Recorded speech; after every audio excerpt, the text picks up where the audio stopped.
Good evening student. आज हम ninth class का chapter third atoms and molecules के बारे में पढ़ने वाले हैं। Ancient Indian and Greek philosopher have always wandered about the unknown and unseen form of matter. तो एंसेंट इंडियन और ग्रीक फिलोसफर जो थे वो हमेशा से आश्चर्य थे जो ये फॉर्म्स ऑफ मैटर्स के लेकर। The idea of डिजिलिटी of matter was considered long back India. लेकिन जो ये आइडिया है मैटर का डिस्ट्रीब्यूशन होने का या डिजिलिटी होने का, बंटने का, ये करीब हमारे 500 साल पहले हमारे एंशियंट इंडियन में बताया गया। एन इंडियन फिलोसफर महर्षि कनन, एक इंडियन फिलोसफर थे जिनका नाम था Maharshi Kanad, postulated that if we go on dividing matters, उन्होंने बताया कि अगर हम मैटर की बात करें जिसे हम हिंदी में या अपनी लैंग्वेज में इंडियन में पदार्थ बोलते हैं, we shall get smaller and smaller particles. तो हम ये कह सकते हैं उसमें पार्टिकल्स जो होता है वो बहुत उसका लेवल होता है, मतलब फाइन पार्टिकल्स तक होता है। Ultimately stage will come when we shall come across and smallest particle beyond which further division not possible. लेकिन हम ये कह सकते हैं कि लास्ट में एक ऐसा स्टेज आएगा जहाँ पे हम पार्टिकल्स को डिवीज़न नहीं कर सकते हैं। ही नेम दीज पार्टिकल्स परमाणु, उन्होंने क्या इसका नाम दिया? परमाणु। अनदर, जिसे हम इंग्लिश में एटम्स भी कहते हैं। Another Indian philosopher Pakudha Katyayana elaborated this doctrine and said these particles normally exist in the combined form which gives various forms of matter। तो इन्होंने जो पकादू काट्याम थे, इन्होंने और इसको इस पे एग्जामिन किया। डॉक्ट्रिन का मतलब होता है एग्जामिन, चेक, एक्सपेरिमेंट करके पता लगाया और बताया कि ये जो फॉर्म्स, जो भी चीज़ बनता है वो किसी न किसी फॉर्म्स होता है, रूप होता है किसी मैटर्स का। अराउंड द सेम ईरा, इसी समय की बात है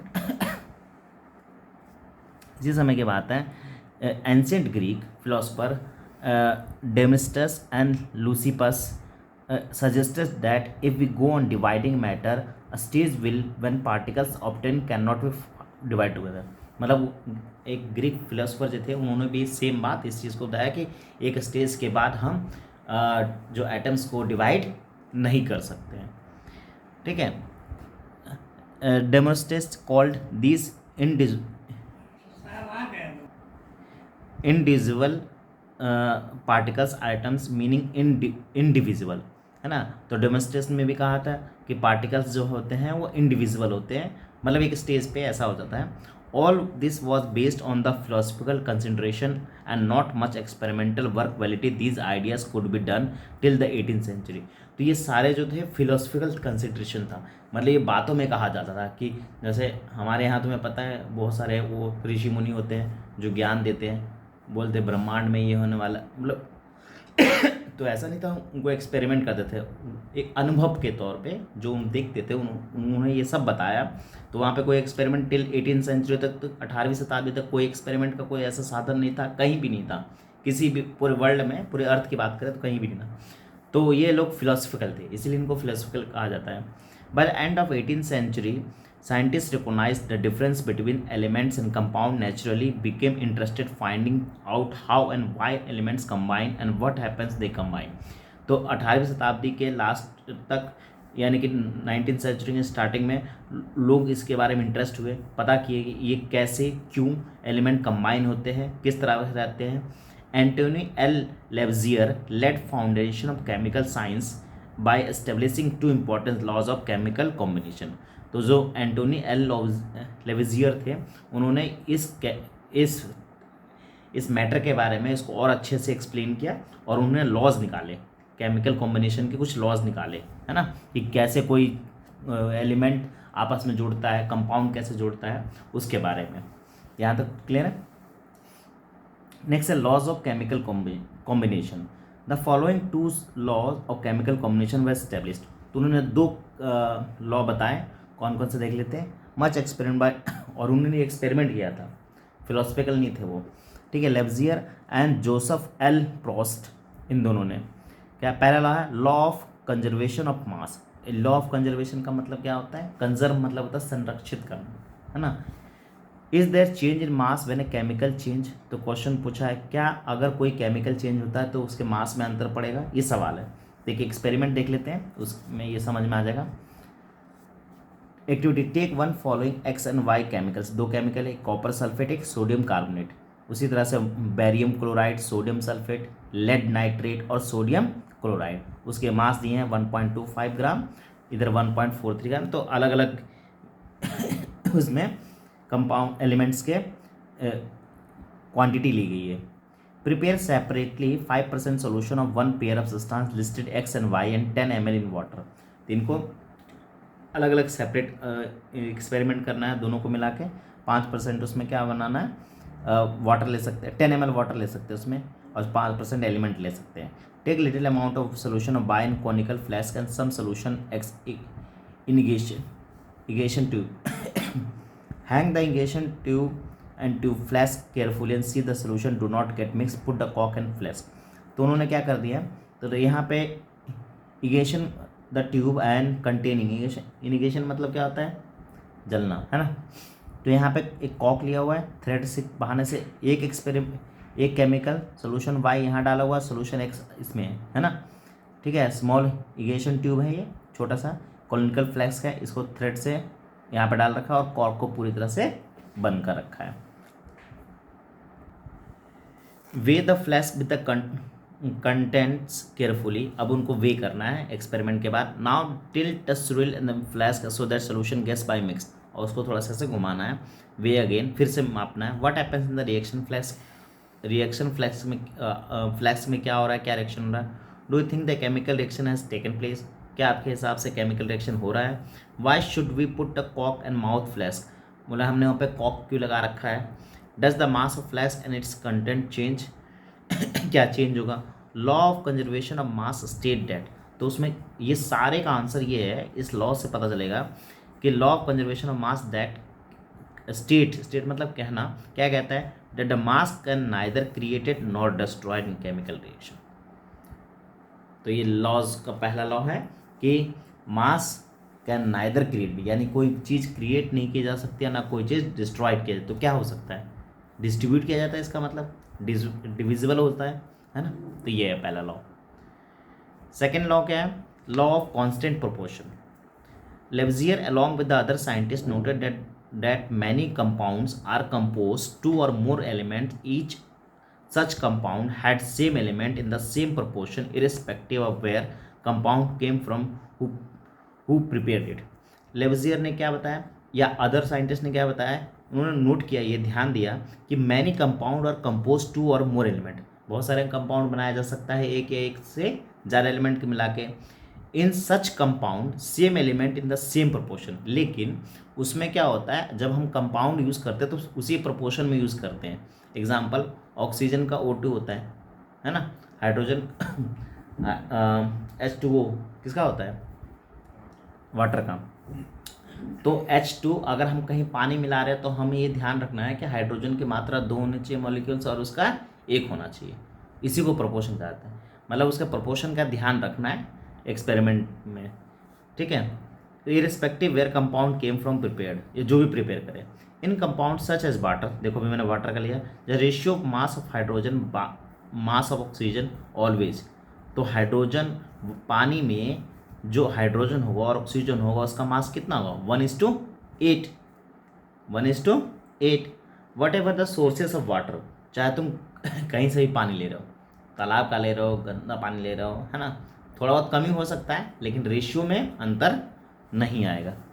दस if 9 gram water is decompose 1 gram of hydrogen 8 gram oxygen always obtain. अगर इसका मतलब ये हुआ कि अगर मान लें 9 ग्राम वाटर लेते हैं तो 1 ग्राम हाइड्रोजन और 8 ग्राम ऑक्सीजन बचेगा, ऑलवेज हमें मिलेगा। Similarly in ammonia, nitrogen, hydrogen और ऑलवेज प्रेजेंट रेशियो 14:3। तो अगर हम अमोनिया ले रहे हैं, चाहे नाइट्रोजन ले रहे हैं, हाइड्रोजन ले रहे हैं, उसको किस रेशियो में लेना है, 14:3 by mass. What ever the method और रिसोर्सेज यूज टू ऑब्टेन, चाहे हम कोई भी मैथड यूज़ कर रहे हैं, चाहे कोई भी रिसोर्स ले रहे हैं। This lead to law of constant proportion, इसी को हम कहते हैं law of constant proportion, which is also known as law of definite proportion. तो इसमें क्या है, इसमें क्या कहा गया, this law state the Proust, ये प्रोस्ट के द्वारा दो हमने नाम पढ़ा था, एक लेवजियर और एक प्रोस्ट। तो उनमें से प्रोस्ट ने क्या कहा है, in a chemical substance that elements are always present definite proportion. बस इतना याद रखना है कि जो भी एलिमेंट होगा उसका जो मास होगा वो किस में होगा, प्रोपोर्शन में, 1:8, जैसे उसमें बताया एग्जाम्पल्स में। The next problem faced by the scientist was to give, फिर अगला अगला प्रॉब्लम क्या उनके सामने आया, the next problem faced by scientist give appropriate explanation for these law. फिर उनको जो एक्सप्लेनेशन देना था ये कैसे हो रहा है, मतलब ठीक है बता दिया कि ये रेशियो में है और रेशियो में ही यूज़ करते हैं, कैसे। British chemist John Dalton provided a basic theory about nature of matter. तो एक जॉन डाल्टन थे जिन्होंने ब्रिटिश केमिस्ट थे, मतलब केमिस्ट्री के साइंटिस्ट थे, उन्होंने एक्सप्लेन किया, बेसिक थ्योरी दिया नेचर के बारे, मैटर के बारे में। क्या दिया, Dalton picked up an idea of divisibility matter which was still just a philosophy. तो उन्होंने उसी फिलोसफी को पिक किया, है ना, जो अब तक क्या था, फिलोसफर था, यानी कि कहानियों में था, कहावत में था, लेकिन उसको एक्सपेरिमेंटल उन्होंने किया। He took the name atoms, उन्होंने क्या नाम दिया उसका, atoms, and given by the Greek said the smallest particle of matter are atoms. और उन्होंने कहा कि तो सबसे छोटा, ये तो ग्रीक ने भी कहा था, इंडियन फिलोसफर ने कहा कि सबसे छोटा भी आइटम्स कहलाता है। His theory was based on the law of chemical combination. उनकी थ्योरी जो थी डाल्टन की वो लॉ ऑफ कॉम्बिनेशन के ऊपर था। Dalton atomic theory provided explanation for the law conservation of mass and law of definite. तो उन्होंने इसी बेस पे जो दो लॉ दिए गए थे, पहला law of conservation of mass, ठीक है, और दूसरा law of definite proportion. Law of conservation mass क्या कहता है, अब देखिए जॉन डाल्टन के बारे में थोड़ा पढ़ लेते हैं, उनकी जानकारी information. John Dalton was born in poor weaver family 1766 England. तो उनके घर में बुनाई जो होते हैं उनके घर में जन्म हुआ उनको 1766 में इंग्लैंड में। He began a career as a teacher in the age of 12। 12 साल में ही उन्होंने पढ़ाना, टीचर बन गए। 7 years later become a school principal. He becomes a school principal in 1793. Dalton left Manchester and teach mathematics, physics and chemistry. फिर उन्होंने क्या, Manchester, Dalton left for Manchester के लिए चले गए, टीच मैथमेटिक्स, वहाँ पे मैथमेटिक्स, फिजिक्स और केमिस्ट्री पढ़ाया in college. He spent most of life there was teaching and researching. ज़्यादातर वहाँ पे क्या होता था, या तो पढ़ाते थे नहीं तो रिसर्च करते थे। इन 1808 he presented atomic theory was turning point of study of matter.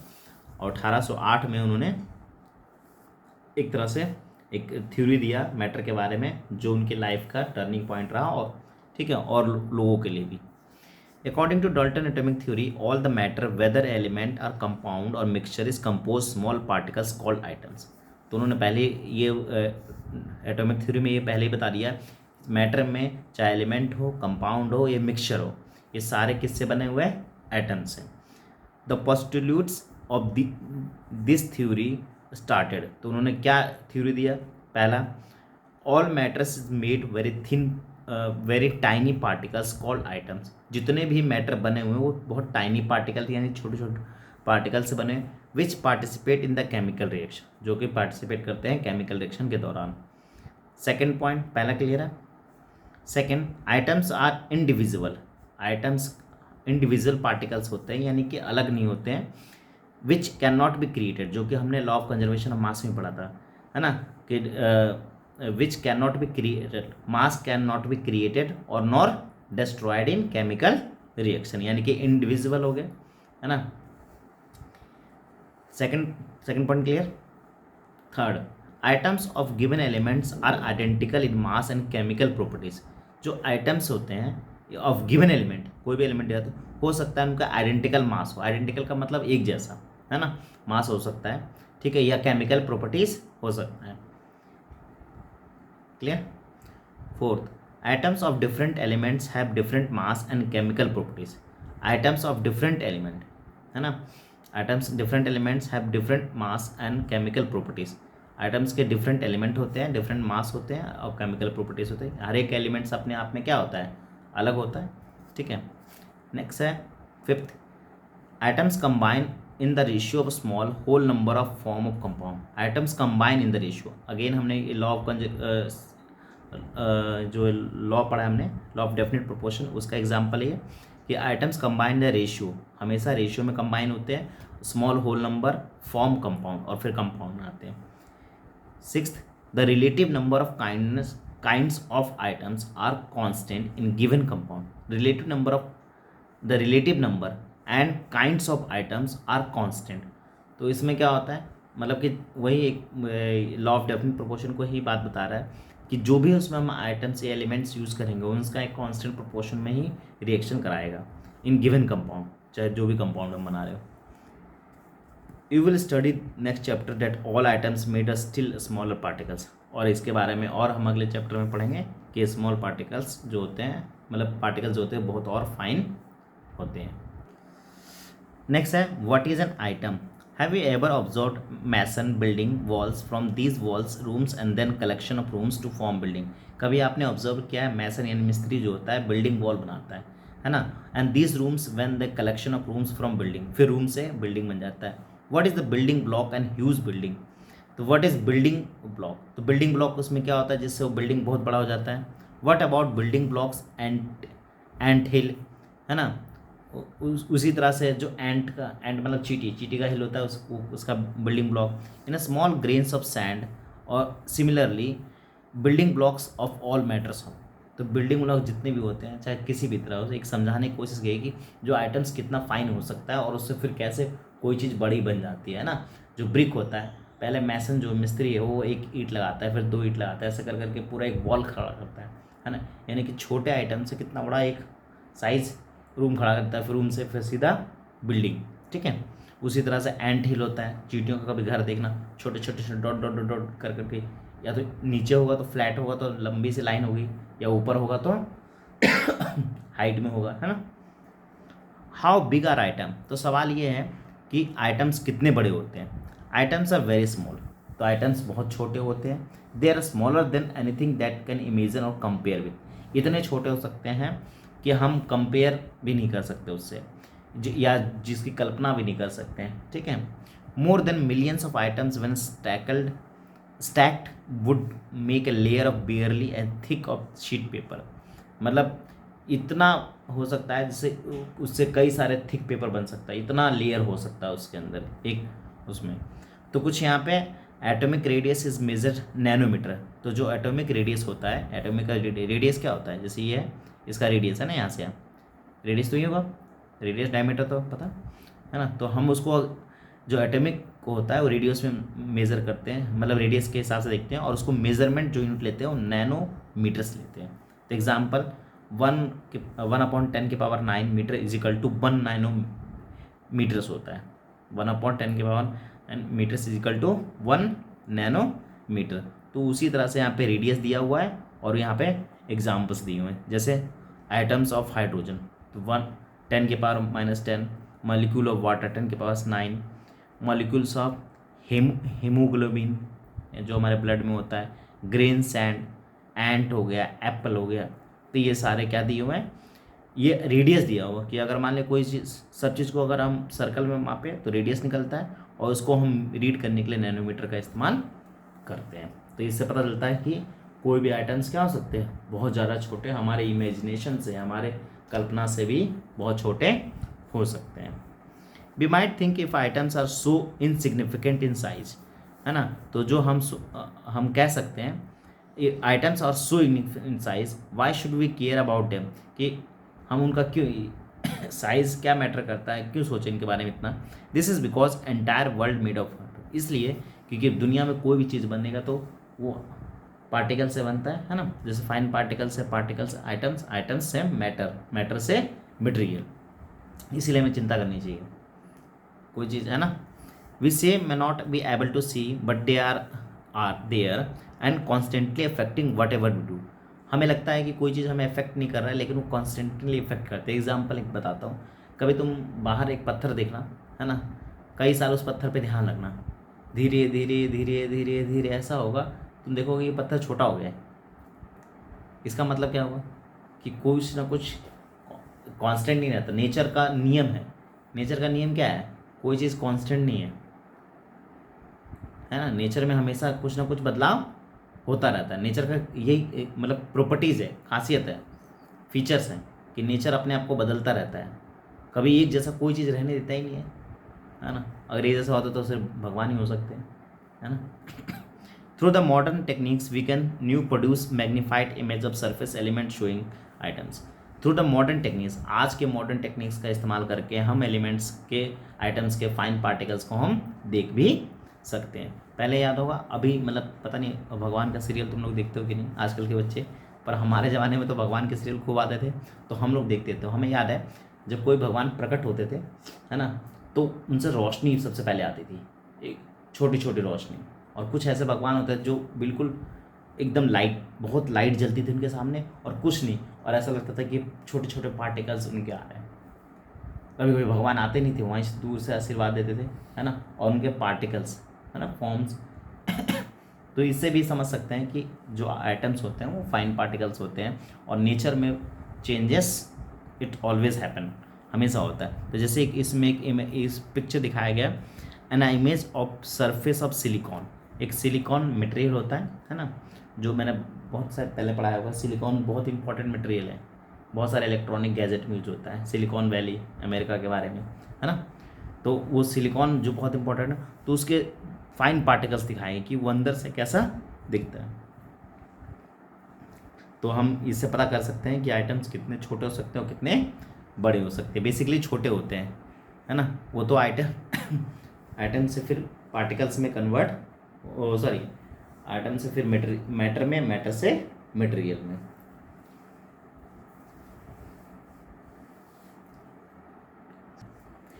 What are the modern day symbol of items different from elements.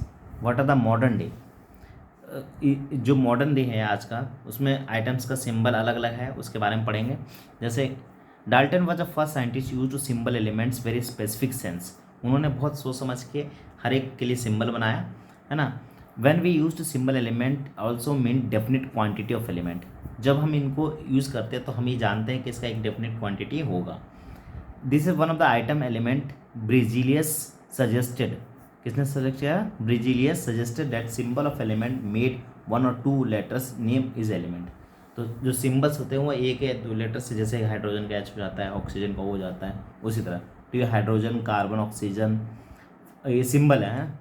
Phosphorus, मतलब कैसे पहचानोगे? अगर कोई केमिकल ऐसे ही फैक्ट कंपनी में लगे जहाँ पे क्या है केमिकल रखा हुआ है, क्या हाइड्रोजन, कार्बन सिंबल्स है ना, वो तो ठीक है। तो ये पहले के टाइम में ये जो है ब्रिजियल्स ने ये सजेस्ट किया था इस तरह से symbol of elements proposed by Dalton. और प्रपोज किसने किया था, बताया किसने था? वो डाल्टन ने बताया था। In the beginning the names elements were derived from the name of place where they are found in first time. शुरुआती दौर में क्या होता था, एलिमेंट्स के जो नेम होते थे, जो ढूंढता था या जो जगह होता था, वहीं के नाम पे रख देते थे उसको। For example, name of copper taken by Cyprus. जैसे जो साइप्रस एक कंट्री भी है ना, वहाँ के नाम पे है ये, ठीक है। Some of the names taken by specific colour, कुछ को कलर्स के नाम से रख देते हैं। For the example, gold was taken for English word meaning yellow. Yellow था इसलिए उसका नाम क्या रख दिया? गोल्ड, ठीक है। नाउ दिस द IUPAC, ये IUPAC क्या है? International union and pure and applied chemistry, एक संस्था है ना, जो एलिमेंट्स को वैलिड करता है, वैलिडिटी देता है। तो ये IUPAC, international union of pure and applied chemistry, in the international scientific organisation which approves name of elements, symbol of units. तो ये दोनों एलिमेंट्स के नेम भी सजेस्ट देते हैं और सिंबल यूनिट देते हैं। मैनी ऑफ सिंबल फर्स्ट और 2 लेटर्स एलिमेंट्स नेम इंग्लिश। ज़्यादातर लेटर फर्स्ट लेटर का यूज़ किया जाता है और इंग्लिश में होता है। First letter of the symbol always written is capital letter, पहले लेटर कैपिटल में, अपर केस, है ना, और बाकी दूसरा होता है लोअर केस में। फॉर एग्जांपल इसमें दिया हुआ है, जैसे हाइड्रोजन का H हो गया, एल्यूमिनियम A कैपिटल में हो गया L, है ना, इस तरह से। Symbols of some elements are formed from the first letter name and letter appearing letter in the name. Examples, chlorine, zinc, Zn, है ना, क्लोरीन का Cl। Other symbols have been taken from the names of element of Latin. कुछ जो symbols है वो Latin भाषा में है।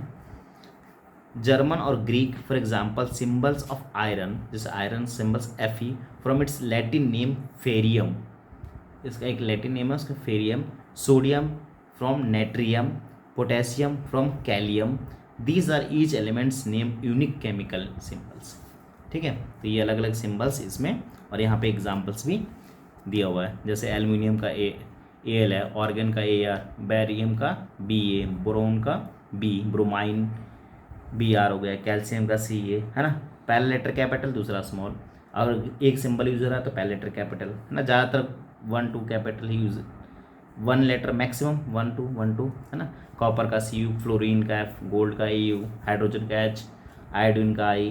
इस तरह से ये सारे एलिमेंट और उसके सिंबल दिए गए।